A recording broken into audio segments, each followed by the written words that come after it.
Cebu Catholic Television Network.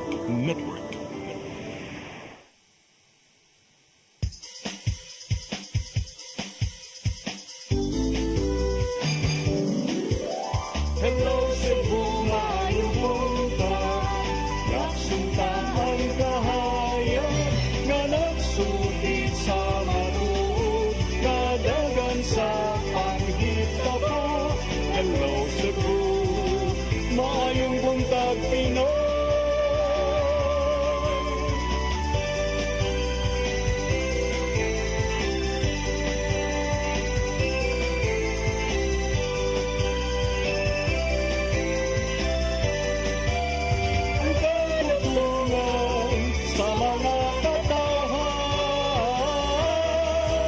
Hello Cebu, hello Cebu, maayong buntag Pinoy, maayong buntag Pinoy, maayong buntag Pinoy. Hello Cebu, may buntag Pinoy, adlaw karong Huwebes, pitsa 18 sa buwan sa Hulyo 2024. Sangan sa kong partner nga si Attorney John Destacamento, kunyang alagad sa kanginan Malu Inocando Tabar, uban ni sa itong programang Hello Cebu, maayong buntag Pinoy. Karong buntag atong paningkamutan nga atong makuha ato ang latest weather update ikas pag-asa Mactan. Samtang nagpaabot ato sa ipadangat kini atong front pages sa mga pamantalaang lokal ug nasyonal atong sugdan sa The Freeman. AI-powered traffic lights at South Road Properties.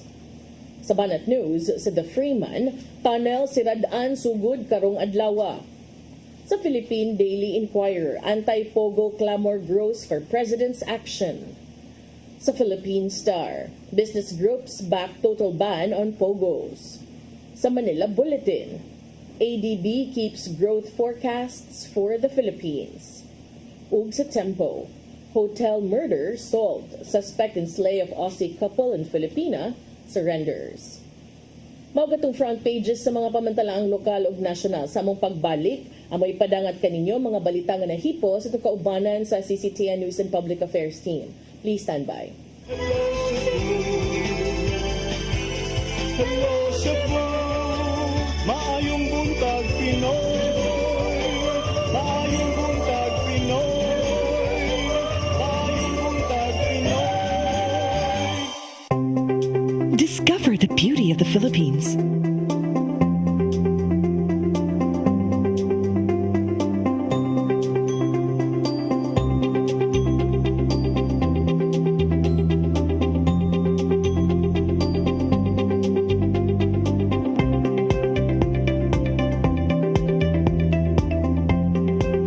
With Philippine Airlines, the country's flag carrier.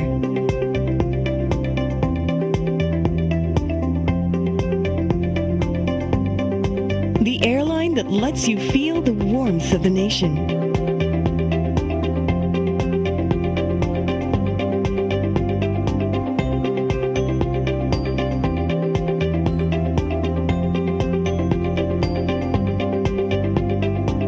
Mabuhay!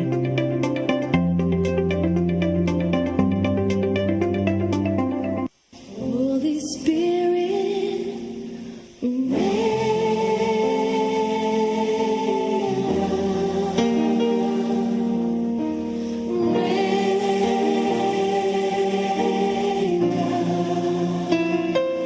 oh God, and how we need your touch again. Holy Spirit,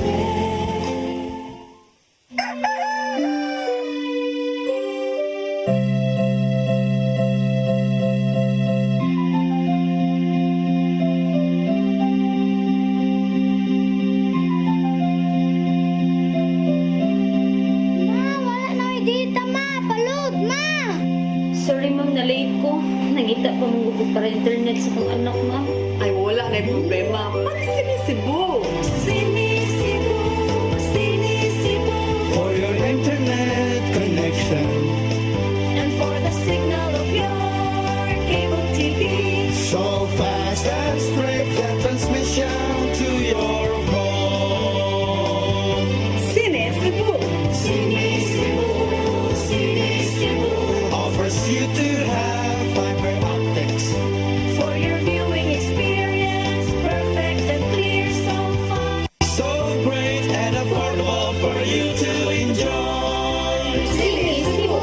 Cine Cebu Television Network Incorporated offers fiber to the home broadband internet bundled with fiber to the home cable TV connection. Cine Cebu Television Network Incorporated with its operation in Metro Cebu and the whole province of Cebu soon. And affordable for you to enjoy. Cine Cebu. Hello Cebu. Hello Cebu. Maayong buntag Pinoy. Maayong buntag Pinoy. Maayong buntag Pinoy. Balik sa Hello Cebu, may buntag Pinoy ug karon sa atong mga balita. Nagunas to mga balita karong buntaga tanang kahimanan nga gigamit sa Palarong Pambansa 2024 gikatakdang itunor sa Department of Education ngadto sa kagamhanan sa syudad sa Subo. Ipaubos una ang mga gamit sa inventory sa di pa kinihingpit nga i-turnover. Ang kasayuran ihatod ni Crystal Joy Felerca. Gibutyag sa Department of Education nga itunol ang tanang mga gigamit sa Palarong Pambansa ngadto sa Cebu City Government. Matod sa ilang Assistant Schools Division Superintendent Adolf Aguilar nga ipaubos una sa inventory ang tanang mga ekipo nga gigamit sa maong sporting event. Suma pa niya nga gamiton ang mga napalit nga kahimanan sa DepEd alang sa planong halapad nga sports program sa City Government. Dugang pa ni Aguilar nga gigastuhan mismo sa DepEd ang halos tanang mga ekipo apan wala nila una gidetalye kung unsa man kini. Gihimugatan sa mga opisyal nga mahinungdanon ang pagpaubos sa inventory sa tanang mga gamit aron makita sa publiko giunsa paggasto ang pondong gigahin sa Palarong Pambansa. Kay alang yun kini sa kaayuhan sa mga kabatanunan sa Sugbo nga adunay interes sa natad sa paugnat sa kusog. Dapiton usab sa DepEd Cebu City Division ang publiko, ilabi na ang mga sakop sa media aron makita ang inventory sa tanang sports equipment. Migahin ang Cebu City Government og 262 million pesos alang sa hosting sa malampusong Palarong Pambansa nga bag-uhay lang nahuman. Samtang adunay ubang mga gamit sa Palarong Pambansa ang mahimong mahatag ngadto sa mga public schools sama na lang sa mga television sets nga gigamit sa media center. Crystal Joy Felerca, CCTN News. Samtang kapulisan sa dakbayan sa Sugbo dili una mo libka sa full alert status. Samtang wala pa makauli ang tanang delegado sa Palarong Pambansa 2024. Mga pulis nga gitahasan nga mubantay sa mga billeting quarters og sa 30 ka sports venues gipasalamatan sa Cebu City Police Office. Ang report ni Arnold Bustamante. Naganaman naman na sa pagpamauli ang pipila ka mga delegado sa bago lang natapos nga Palarong Pambansa nga gihunagway sa mga opisyal sa gobyerno nga labing manampuson ug malinawon nga kalihukan. Mato ni Police Lieutenant Colonel Janet Rafter, Deputy City Director for Administration sa Cebu City Police Office, nga ubay-ubay na nga mga atleta ang nanguli na sa ilang tagsa-tagsa ka mga rehiyon. Apan napaghihapoy uban nga nagpabilin pa sa mga billeting area. Tungod ni magpabilin usab ang mga pulis nga magbantay sa mga billeting area nga may mabantay sa seguridad sa mga delegado. We did not stop or we did not pull out our billeting security until today. Kay karon man gyud ang atong gi-expect nga manghawa or manglarga na gyud majority of the contingent. Although sumala sa instructions sa atong city director si Police Colonel Eranio Bidalugdog sa iyang paghinabi sa uban nga mga regional directors sa mga DepEds naapay uban lang lamang gamay na lang nga mabilin pa kay muugma pa ang schedule sa mga flights. So with this, although i-pull out na nato ugma ang ato ang mga billeting security, but the rest of the remaining contingent, we still assure your safety and your security within the billeting areas and overall the Cebu City because we still have deployment. Ang amo nang ihatag na lang sa atong mga istasyon. Subay sa kamay ni Police Colonel Ernie Dalugdog, hepe sa kapulisan sa Dakbayan Sugbo, magpabilin nga naka-full alert ang status sa kapulisan sa Tibok Syudad, nga nagpasabot nga dili pa nila ibalik kadto silang mother unit ang mga pulis nga gitahasan nga magbantay sa Palarong Pambansa. Apan nako ang posibilidad nga og mga adlaw, Hulyo 18, 2024 kung makanlupad na ang tanang opisyal sa DepEd o ubang technical team, kuhaon na nila ang mga police personnel nga gipamutang sa mga billeting area. So mubalik na tang kita na pud lang diri lamang nga mga taga Cebu City Police na lang gid kay wala na tay mga i-pull out na ang ato mga augmentation after tomorrow. Sunod pa Hunyo 28, 2024, nagsugod na sa pagpakatap ang CCPO sa mga pulis sa 30 ka mga billeting area. Wala pa ilabot nini ang mga augmentation gikan sa Cebu Police Provincial Office ug mga silingang dakbayan nga doon sports event. Tungod ani gipasalamatan sa CCPO mao nga mga pulis nga nakatabang sa malampuson nga palarong pambansa tungod kay nahimong hapsay ug linawon ang maong dakong kalihukan. On behalf of our City Director, Police Colonel Aribe Dalugdong, we would like to extend our congratulations to everybody, dili lamang kay Sanadaog, because it was really a good fight sa among pag-inspection. Nakita po nato kung unsa gyud ka ang pagkanang kugi sa ato ang mga atleta nga gipakita in order to go for the gold, but unfortunately usa ra magyud dapat ang daog. Everybody deserves applause sa ilahang mga gipakita nga performance. Ano sa mensahe? Ano sa message nato sa mga pulis nga niunggan? Ugma gyud mohatag og official statement. Isip pagpasalamat modalit si Dalugdog og budol fight sa tanang personnel nga nagsilbing area security sa palarong pambansa diha sa CCPO Parade Ground. Arnold Bustamante, CCTN. Sa laing bahin Mandawi City ni sa ulog sa National Disability Rights Week. Nagkadayang kalihukan, gipahigayon karong semana. Ang kasayuran, ihatid ni Mary Rose Sagarino. Sa Mandawi City Cultural and Sports Complex, nagtapok ang mga persons with disability alang sa pagsaulog sa National Disability Rights Week. Nagkadayang serbisyo sama sa medical ug dental check-up, libreng notaryo ug uban pa ang gitanyag alang sa mga PWD. Atong sa kalihukan, gipangila usab ang mga kumpanya nga PWD friendly. Samtang gihatagan sa syudad og wheelchair ang pipila ka mga kabus nga PWD. Una niini, nipahigayon usab og livelihood exhibit ang Mandawi niadtong Lunes ug Martes aron ma-showcase ang mga produkto ug baligya sa gagmayng negosyante nga PWD. In this, we have this i-promote nga to pod ang kining health and wellness program.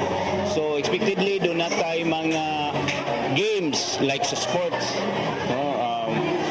sitting volleyball, basketball and wheelchair, chess, ping pong, another kanang sports para paundat sa kusog sa mga persons with disability. Di plano sa syudad gamuhimo og recreational area alang sa PWD ngadto sa Pahara Park sa Barangay Umapad aron aduna sila'y kalingawan. Ang recreational area maglakip sa mga pasilidad sa para-sitting volleyball og 3-on-3 wheelchair basketball. Ingon man ang usa ka coffee ug snack shop nga pagadumaon sa PWD.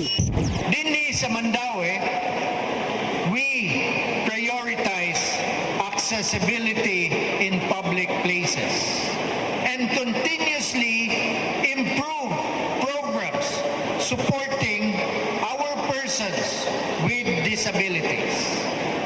In moving Mandawi forward, we promise collectively create a city where everyone, regardless of their abilities, can move freely and confidently. Ang Mandawi adunay moabot sa 7,000 ka mga registered PWD og nagdawat og 6,000 pesos nga cash assistance matag tuig. Mary Rose Sagarino, CCTN News. Sa laing balita, di ay good news alang sa mga ginikanan. Tuition fee sa mga tinun-an sa kolehiyo mahimong utangon sa Pag-ibig Fund pinaagi sa Education Loan Program. Maong nakig-alayon ang ahensya sa University of the Visayas aron hingpit kini nga mapatuman. Ang kasayuran ni hatod ni Gian Navarro. Hapit na ang tingklase sa kolehiyo, maong andam ang Home Mutual Development Fund kung Pag-ibig Fund sa pag-abag ngadto sa mga nag-eskwela. Pinagi kini sa Health and Education Loan Programs kung helps din may mong utangon sa pag-ibig ang ibayad nga tuition fee sa mga estudyante. Karong adlaw, nagpirmahanay ang mga kadagkuan sa Pag-ibig Fund ug yang partner nga University of the Visayas UV aron ipatuman ang maong loan program. Ubos dinhi ang Pag-ibig Fund mo'y mohatag sa pundo nato silang helps accredited institutions. Ang mga qualified members mahimong mangutang hangtod sa 80% sa ilang total Pag-ibig regular savings nga naglangkob sa monthly contributions, dividends ug uban pa. I understand mo na marami po tayong mga estudyante dyan na kahit may discount na under loyalty card, hirap pa rin pong magbayad. So, to help them on that aspect, kailangan lang mag-loan ng kanilang magulang or anybody supporting who would like to support the student, and then mabibigyan po siya ng discount. discount. So I think in that sense, it's really very important. Aron makaymuslan, kinahanglan una mukuha og student assessment gikan sa gieskwelang college ug isumiter na ang fill-up nga form alang sa Pag-ibig Helps. Ipaubos sa installment basis ang bayranan sa loan gikan sa 6 hangtod na sa 36 ka buwan. Sa kasamtangan, ang University of the Visayas mo'y unang local university sa Central Visayas nga nimong kaabag sa Pag-ibig Fund alang sa Helps na paglantawan usab sa kadagkuan ang dugang pang partnerships sa ubang mga institusyon.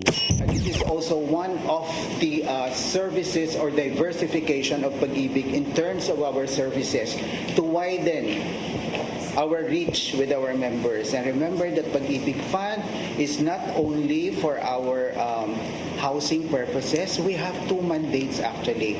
And the most underrated is the savings aspect of Pag-ibig Fund. Gihapon mismo sa kadagkuan sa UV ang pagpakigalayon sa Pag-ibig Fund o gilaw mang paymuslan among loan program sa maabot nga academic year. Hatagan nila og prioridad ang mga nagtungha sa mga nagkuha og undergraduate courses sa UV.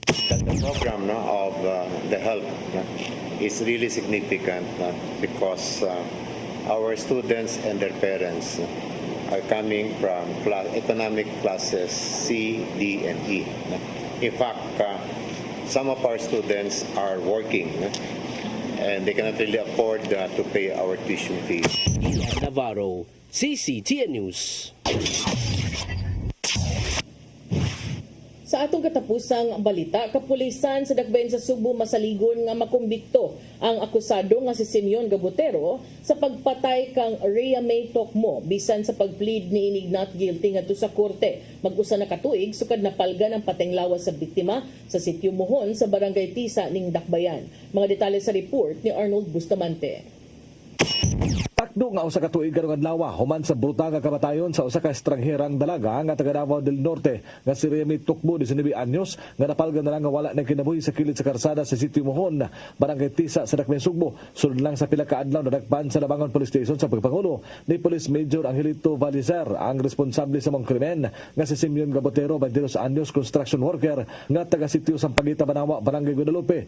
Human makuha ang tanang ebidensya gipasaka sa Labangon Police Station ang kasong murder sa korte. Apan may plead not guilty si Gabotero atol sa arraignment niini. Apan mato ni Police Lieutenant Colonel Janet Rafter, Deputy City Director for Administration sa Cebu City Police Office, nga bisan sa katuig na ang nakalabay ang kapulisan sa Dakbayan Sugbo nagmonitor gihapon sa mga kaso. Mato niya nga naa sa korte ang mga kaso, wala na sila hold labot niini. Apan ang mga pulis gihapon ang moatubang kini panahon sa pagdungog sa mga kaso. Masaligon sa Rafter nga makonbikto ang akusado bisan pa man nga wala na siya moangkon sa sadaod sanglit lingko ng ilang mga ebidensya nga gisukip sa korte. Kini mao ang pag-angkon sa igsoon ni Gabotero nga may kauban niya sa paglabay sa pateng lawas ni Tokmo. Lakip na ang labing ligon nga ebidensya nga dali gyud mamakak mao ang scientific evidence nga mao ang DNA result nga nitakdo kang Gabotero. Not guilty iyahang gipli, but again iyang ginang katungod po, but we assure that an airtight case sa pag-file nato. We have the complete testimonial evidence, we have the forensic evidence, we have the documentary evidence po. So sa amo ang sa giparing kamutan gidamo to nga whatever his plea was, amo ganing ikuan nga mo padayon gid ang kaso. Para mga investigador nga mao'y naghawid sa mga kaso, padayon nga mitunga sa hearing dala ang ilang mga ebidensya nga nagtudlo kang Gabotero. Daghan ang misuway sa paglubog sa kaso apan mato ni Rafter nga wala sila magpadala niini o nakatutok gyud sila sa ilang nakuha nga mga ebidensya nga nagtumbok sa mga akusado. Arnold Bustamante, CCTN News. Mga itong mga balita nga nahipo sa kaubanan sa CCTN News and Public Affairs Team. Ito nakita kagahapon sa mga balita sa Saire 47. Attorney, mo discuss ta or mo break lang sa ta? Break lang sa ta, partner, kay murag kuwang gamay naman lang ang oras. Sige. Before. Okay, balik lang may alang sa mga paghisgot-hisgot human sa pipila ka pahinumdum, please stand by.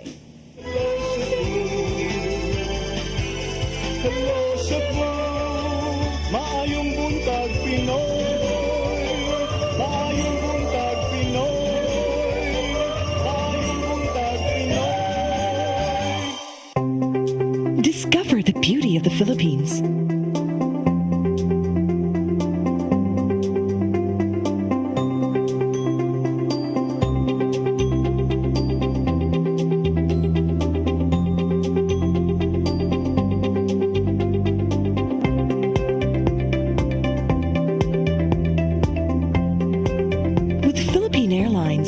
country's flag carrier.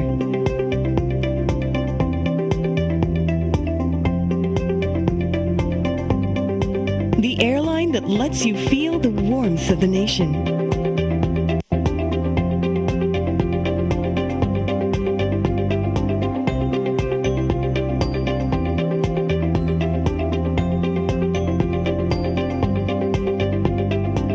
Mabuhay.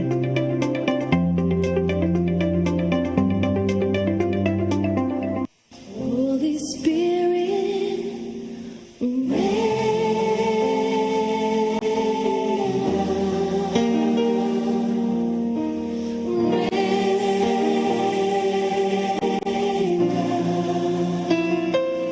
oh God, and how we need your touch again. Holy Spirit,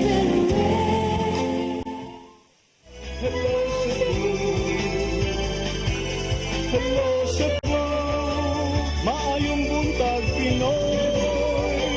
Maayong buntag Pinoy. Maayong buntag Pinoy.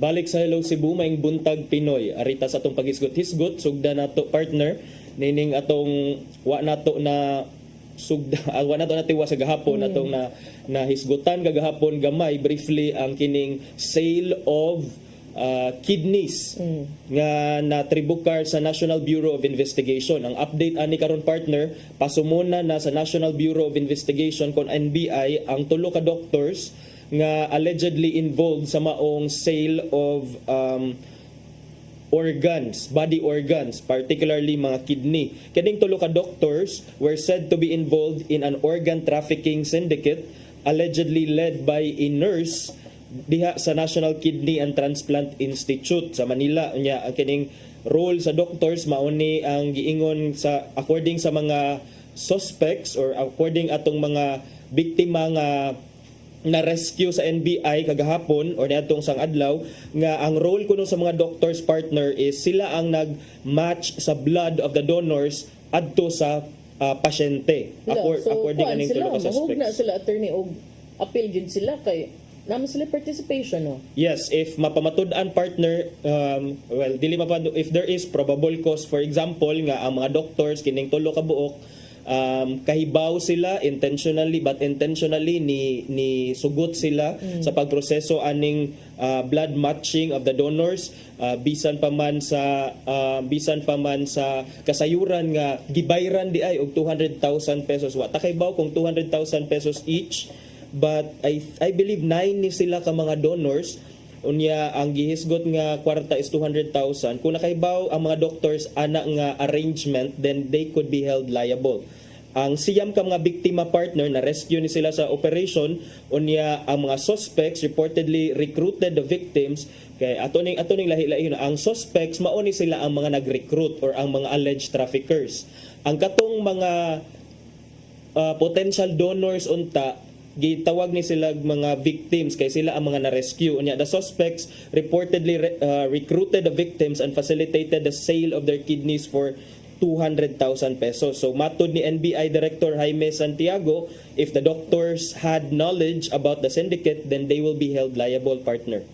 Pero how do you prove knowledge man? Ay, maingon na sila nga, gipaari naman ko. Gipakuan naman ko, di ba? Natural, mao na nga gipasumuna nila karon para siguro makuhaan sa ilahang affidavits, para makuhaan sa ilang statements, nya ma-confirm sa mga authorities kung doon na bagay kalambigitan ang kini nga mga doktor, because siyam ka mga tao ang gi-cross-match, gi-match ang ilahang blood samples gikan nila og sa patient. So and then kining dunay kwarta nga nitumaw nya, under our anti-human trafficking laws in the Philippines, bawal ni siya. Ang nakaapan na nino kay head nurse pag yun sa National Kidney and Transplant Institute mo gitumbok nga leader. So tinuod sa man ka, what a Insider. disgrace to your profession and to the institution that you represent nga. Ikaw mo mismo mo nagpasiugda diha, leader pa man tagay noon ka diha, head nurse gud ka. So leader ka sa mga nurse din ha. Unya imuhang murag Imong gikuanan ba, gipahimuslan ang imong katungdanan, ang imong abilidad aron maka buhat aning sa laod kay dugay naman ning kidney trade dinhi kasagaran sa mga mamaligya kanang mga wa na gyud kanang mga kabus kuno matud pa. Pero pwede magud moingon ta nga uban din naman nakabus bisyo lang siguro naagay gusto gyud. So kani siya si Alan Ligaya wa pa man na nadakpan. Padayon pa ning gipangita. So ug makatunong uri ni adtong magpailis og naong maglaro-laro rani di gyud takibaw, di ba? Tinuod partner. So tinuod am giingon nga katong dugay na kining underground market for organ sale diri sa Philippines because akong gi-look up partner ang data gikan sa National Kidney and Transplant Institute. According ani nga data Government partner. hospital ni ato Approximately 1 Filipino develops chronic renal failure every hour or that's 120 ka Filipinos per million annually. So ubay-ubay yun ang mga dunay sakit sa kidney and then ang pinaka ultimate aning murag unsa ni nga ang pinaka ultimate nga unsa ni ang tambang sa doktor is ilisan jud ang imong kidney og something that's functioning well nya ana na mo enter ang mga donors unya mao lagi ni nga bawal manggod ang bawal pa diri sa atoa ang mo donate og organs with compensation. Pwede ka mo donate sa imuhang family, pwede ka mo donate sa imong relatives. In fact, pwede sa ka mo whether you're Filipino or foreigners, pwede na diri sa Philippines. Pero kinahanglan nga kanang imong pag-donate must not have been motivated by kwarta, by salapi or it should be out of your well-meaning desire nga para makatabang ka sa pasyente. But ang ako yung makita ani attorney like many other illegal businesses that thrive especially with social media is that there is a need for government to keep up and to step up. Kay paritan o kani nganong moabot man nganong mo thrive man ang inani nga mga negosyo bisag illegal because people are desperate.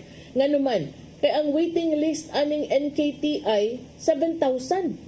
Nya kung ikaw 7,000 paunhanay. Naa ka sa 6,999 imong lista pero feeling mo mamatay na magiging ko anig di yun di mailisan akong kidney in town karong tuiga.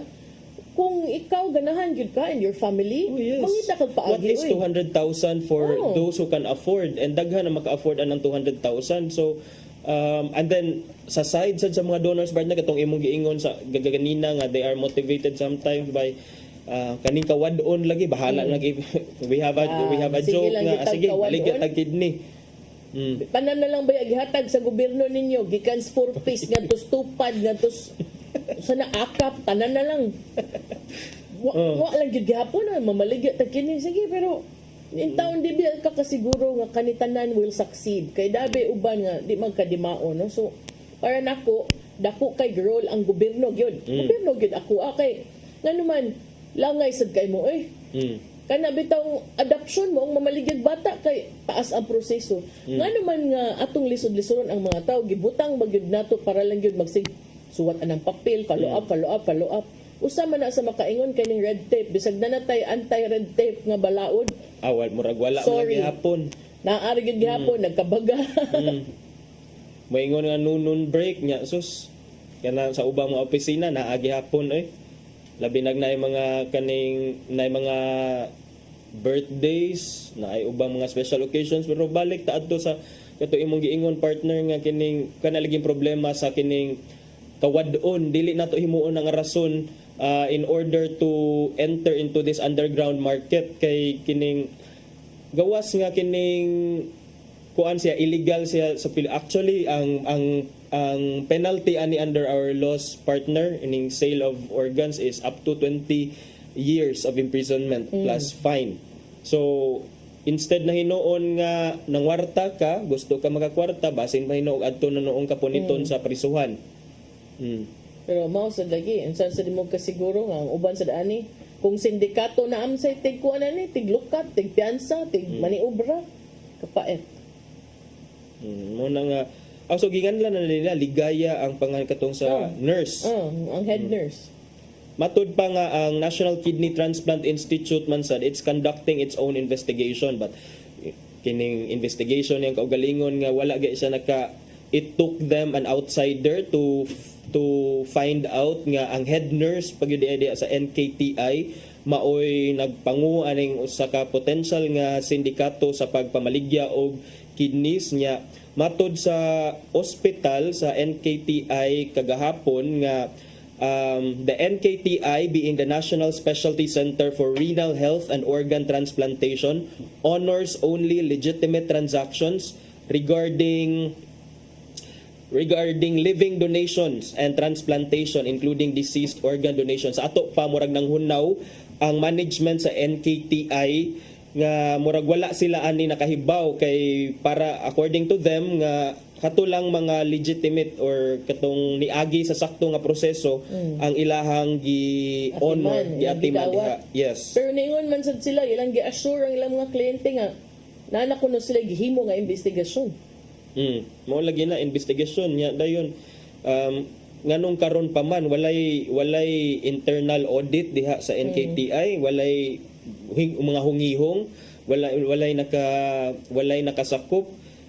It took them the NBI pa man operation, and then kung wala tong operation dili sad ni siya ma-expose ang kining maong racket. Nagmatar mog morning. So mao na atong atngan ang updates ni ining pagpasumon sa NBI sa tulo ka doktor nga maoy ni conduct sa matching of blood samples with the potential donors.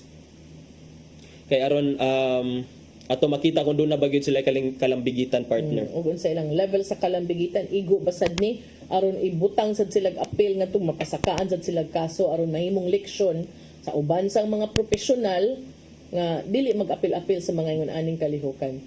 Nya katong head nurse nga who remains at large inauto nga makuan dito madakpan dili pa to madakpan kay so far gimurag nag-case build up ang maning NBI. So hopefully with the statement sa doktor plus additional affidavits gikan sa mga suspects ma-file na dayon og kaso ang mga responsible persons ani. Yes, so kana no unya katong mga naghuna-huna ayaw na lang pangita na lang mo legitimate nga paagi. Nagkuan na gyud ni partner no, nagkauso na gyud ni babies for sale, kidneys for sale, tanan na lang gibaligya. Tungod sad siguro na kay votes ninyo for sale manggod. So for me motuog gyud ko anang you deserve the leaders that you elect. So ana gyud ana lang tarong. So unya arita sa sunod na to nga isgutan partner sa imong gusto isgutan. Ko ani taud-taud na nga controversial kaning mga pogo. No. Pero karon nagkakusog na ang mga tingog sa mga nagkalain-laing sektor nga nanawagan nga pahunungon na gyud hingpit gyud nga wagtangon ang pogo dinhi sa Pilipinas. I don't know if makaya pa ba. And in fact some people nanawagan sad nga i-appeal ang pogo sa sona ni Presidente Bongbong Marcos.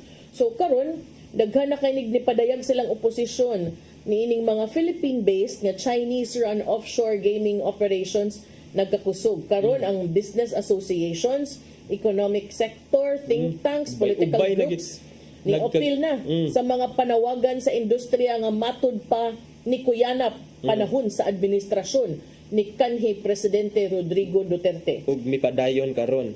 Nagpadayon karon ang mga nisupak ni ining pogo niingon nga ang negatibo nga epekto ni ining maong gaming industry sa society mas grabe pa kung itandi sa gitawag nga mga economic benefits.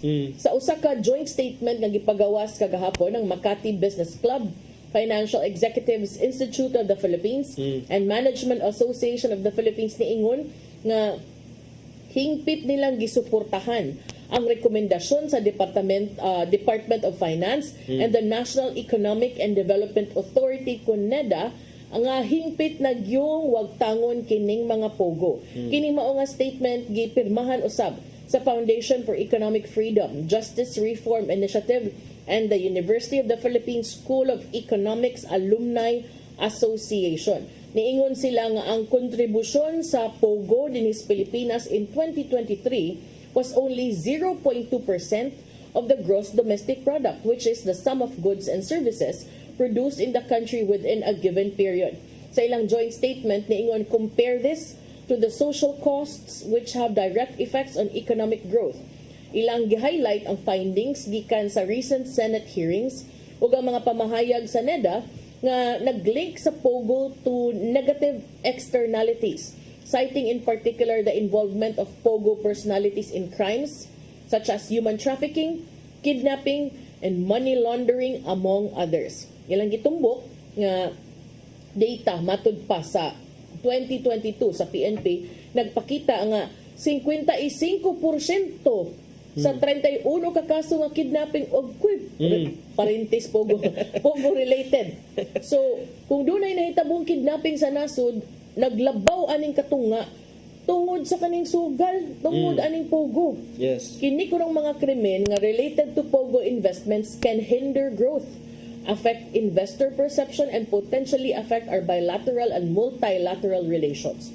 They said the government should also help reskill and ensure opportunities for Filipino workers who may lose their jobs due to the ban, and allow industries affected by pogos to find alternative uses for their assets. Kini maong pamahayag gihimo sad ni last year pa ni Senator Sherwin Gatchalian kinsa usa sa mga senador nga nanawagan sa inquiry into pogos in hearings called by Senator Risa Ontiveros' committee, ug niingon nga ang nagkagrabe nga mga kalambigitan sa mga individual nga nalambigit ining pogo sa nagkalain-laing krimen nga naglakip sa human trafficking could also dampen tourist arrivals in the country. Pipila sad ka mga prominenteng Filipino citizens and organizations led by retired Supreme Court Justices Antonio Carpio and Conchita Carpio Morales, kanhi ombudsman ni apilar sab ngadto kang Presidente Ferdinand Marcos Jr. nga immediately cancel pogo licenses. Sa usa ka open letter ni atong July 16, ilang gitumbok ang pipila ka mga basihan sa ilang recommendation. Lakip na ang pamahayag sa Chinese Embassy in Manila declaring that any form of gambling, including online gambling and overseas gambling by Chinese citizens, is illegal. Yan yung manang gidaadere. Mao lagi na partner unya dayon kining naay ang mga main arguments man sa pag-retain sa pogo partner nag-revolve ra magyud aning duha. Una, ang dagko kaayo kuno nga revenue nga pwede nato magamit, mapahimuslan because of the pogo operations. Pero mao lagi mas bugat man ang ill effects. In fact, niingon sila si Carter kani. Mutuog gyud ani kay ug may kagbala uray murag wata ka 1/4 ani mga Supreme Court of Ombudsman ani. Niingon sila nga mismo ang pag-court kuno attorney naka-violate sa ilang kaugalingong regulation sa dihang ni-grant sila licenses to pogos. Ang ilang gihimong basihan kini ko ng Internet Gaming Regulations of July 12, 2023 stated that it is the responsibility of the licensee to ensure that the targeting of any games to players based in any jurisdiction is so targeted in full compliance with the laws of that jurisdiction. In other words, kato kunong pogos na natagaag lisensya sa pag-court should comply with the laws of China, and pogos cater almost exclusively to Chinese citizens. Mo na nga wa gyapon pangil, mao bitaw na ang uban na ang uban gyapon moingon nga kining instead of total ban, why not just strict regulation ang pogo? Kinsa may mo patuman. Kinsa may mo patuman partner. Ganahan ka? Di ba nga? Ang ilasang nakita sad nga, ilasang gibutang sa open letter, ang ilang nakita sa recent developments, kani sad kunong mga Chinese pogo, mostly operated by criminal syndicates niya ikaw. Madana ni mo kuan din ha? Pray rally, di siguro Unya, unsaon man sad nimo pag tubag ni partner ka nang ingon man ang uban nga kining bisan pag ato nang itotal ban ang pogo, doon na gyapon mga underground operation magpadayon gyapon na.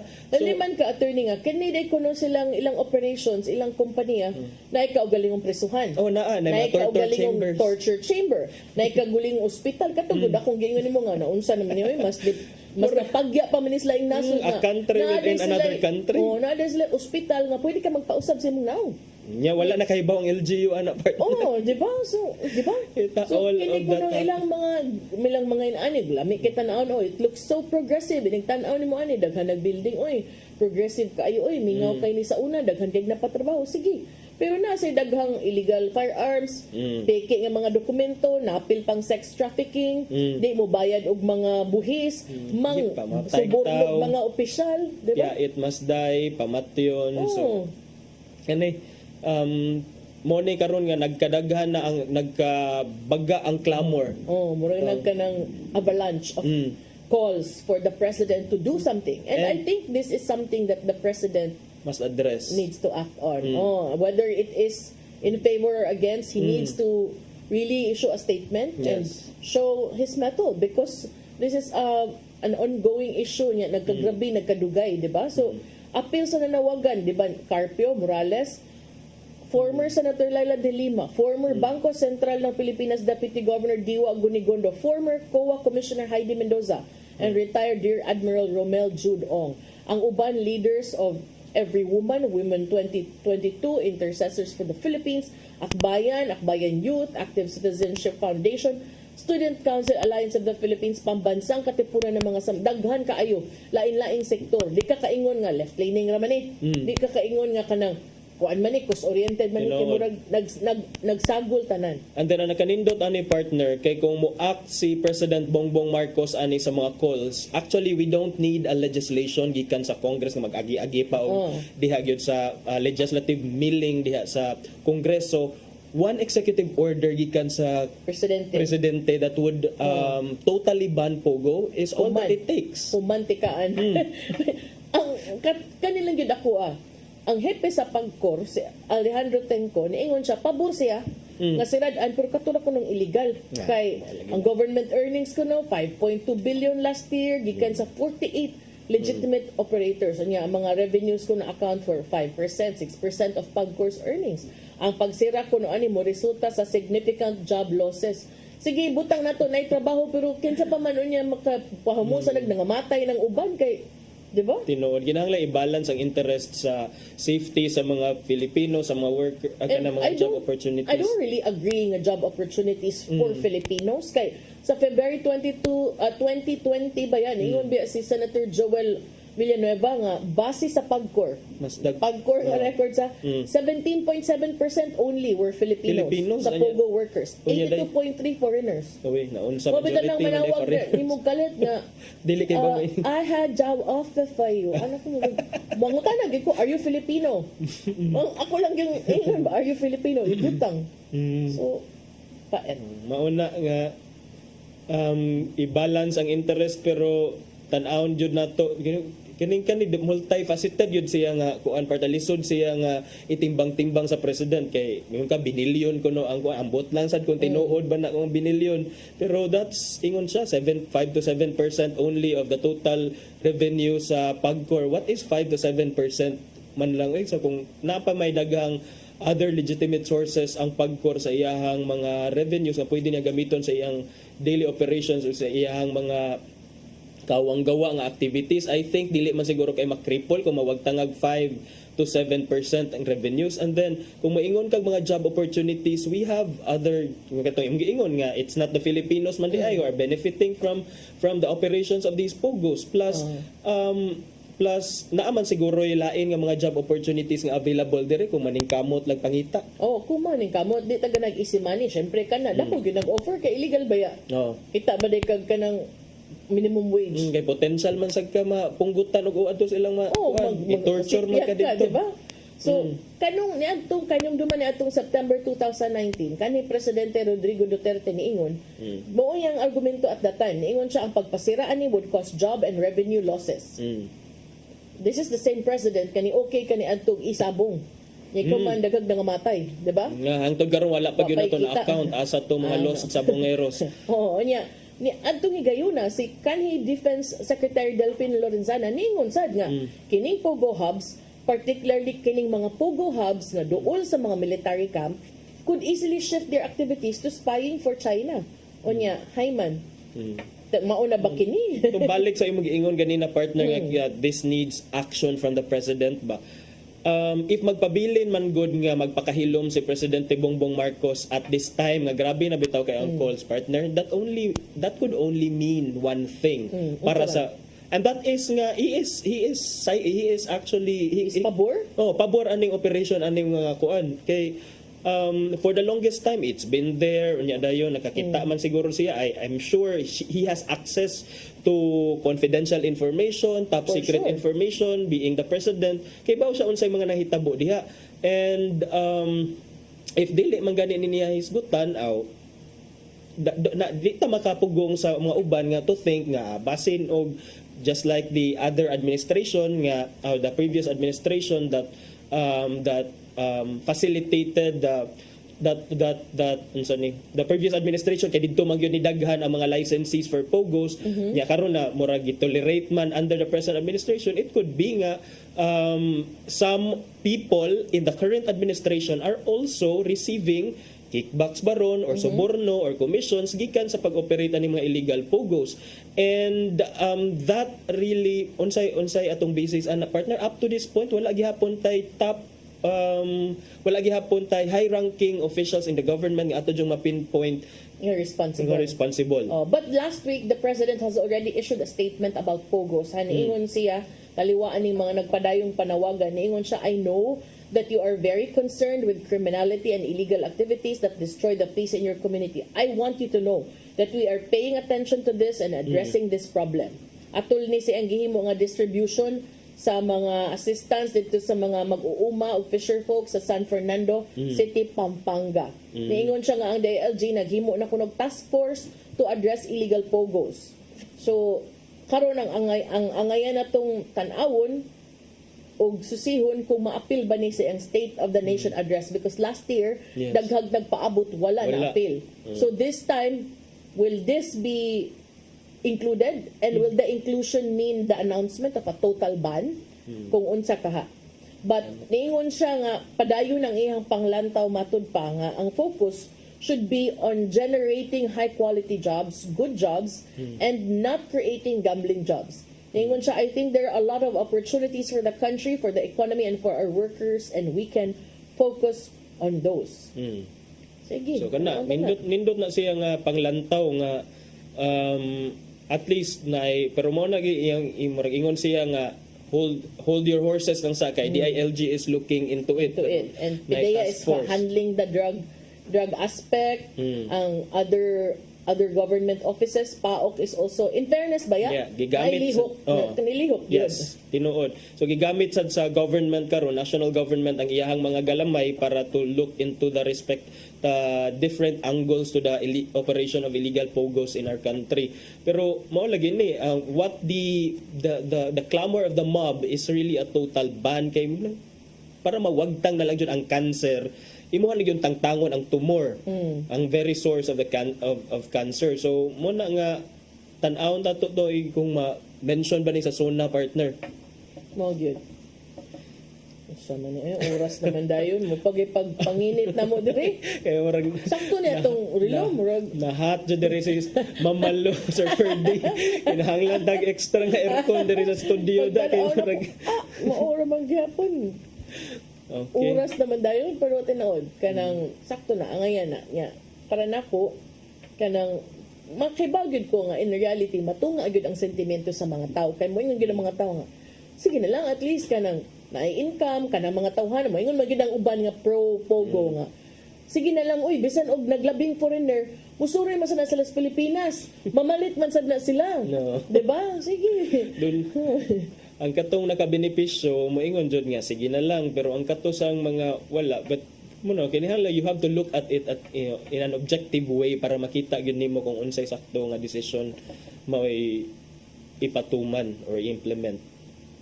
Mao na nya nga naman gyud tay oras Thursday man ro no? Thursday. Napay ugma di ay magtiwas ta kamurag nata kay appeal nga wa pa na appeal no? Wala pa pero unya na lang to partner. Lang to. Sige. So ato sang ipadangat ang giandam ni Tatay Dodong ano yung pulong ug kinabuhi.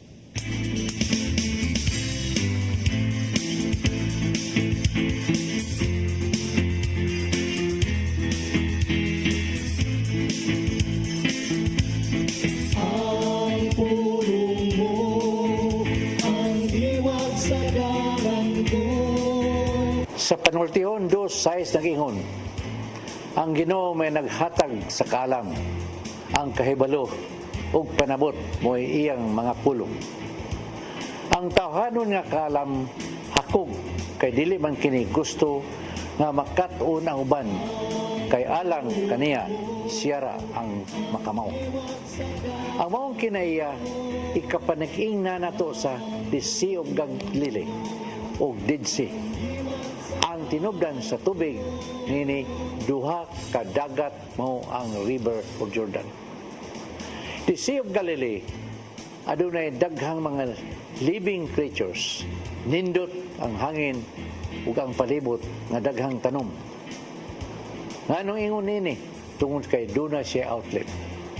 Samtang ang tubig sa padulong sa Dead Sea way kagawasan, nagpundo, busa, baho ug way buhi ditong dapita.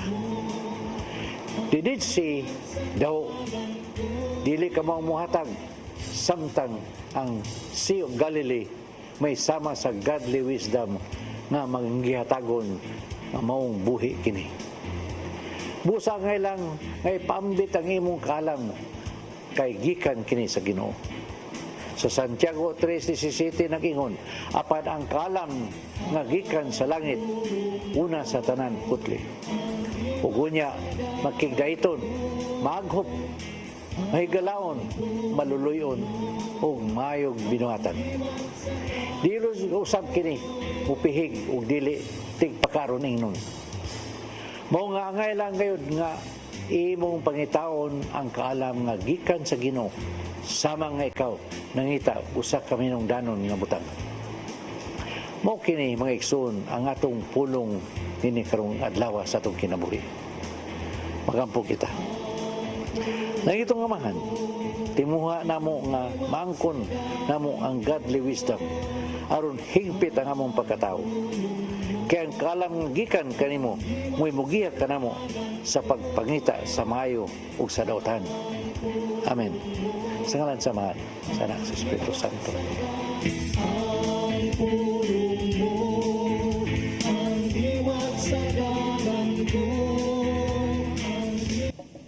Pulong kinabuhi ni Tatay Dodong Limchua mo'y nagtapos sa tong tulumanon. Daghang salamat sa Philippine Airlines. Thank you po, Archbishop Jose Palma, Nanay Diana Limchua ug Tatay Dodong Limchua. Thank you, Sir Dennis Tabarg, mga kaubanan sa TOC, Sir Robert, Miss Inday, Sir Matmat, and Miss Joanne. Sir Michael, Sir Rodel, Sir Raymond, Sir Bruce, and Sir Ferdy, thank you, sirs. Salamat sa inyong papakig-uban. Ako si Malu Inocando Tabar. Ug ako si Attorney John Destacamento. Magkita tagbalik ugma sa atong programang Hello Cebu.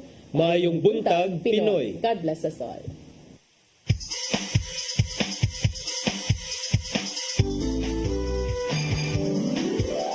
Hello Cebu, maayong buntag. Nagsunta ang kahayag na nagsulit. Usa ka pagtuo, usa ka tingog, usa ka katawhan.